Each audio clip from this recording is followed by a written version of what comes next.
PMGY, മുദ്ര loans, ഇങ്ങനത്തെ പല ലോൺ സ്കീംസിനും അവെയിൽ ചെയ്യാൻ MSMEക്ക് പറ്റും. എന്തുകൊണ്ടാണ് MSMEയിൽ രജിസ്റ്റർ ചെയ്യണമെന്ന് പറയുന്നതിൻ്റെ ഇമ്പോർട്ടൻസ് എന്താണ്? MSME ആദ്യം MSMEന്റെ എന്താന്നുള്ള ബേസ് നമുക്ക് മനസ്സിലാവും. മൈക്രോ സ്മോൾ മീഡിയം എന്റർപ്രൈസസ്, അതൊരു ആക്ട് ആയിട്ട് കൊണ്ടുവന്നാണ്.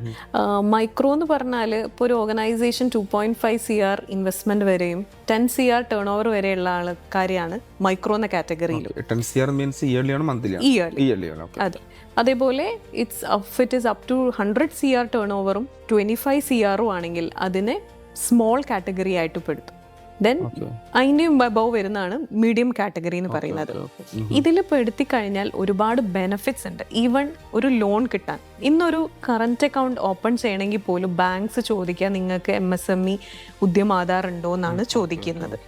പിന്നെ അത് മാത്രമല്ലാണ്ട് PMGY, മുദ്ര ലോൺസ്, ഇങ്ങനത്തെ പല ലോൺ സ്കീംസിനും അവെയിൽ ചെയ്യാൻ MSMEക്ക് പറ്റും. ഇനി അതുകൂടാതെ ഏറ്റവും വലിയ ഇമ്പോർട്ടൻ്റ് ആയിട്ട് ഈ MSME ആയ ഒരു ഓർഗനൈസേഷൻ തൻ്റെ ക്ലയൻറ്റ് എമൗണ്ട് നിശ്ചിതമായ 45 ഡേയ്സിൽ പേ ചെയ്തില്ലെങ്കിൽ ഇവർക്ക് MSME ആക്ട് പ്രകാരം കംപ്ലൈൻറ്റ് ചെയ്യാനുള്ള റൈറ്റ് ഉണ്ട്.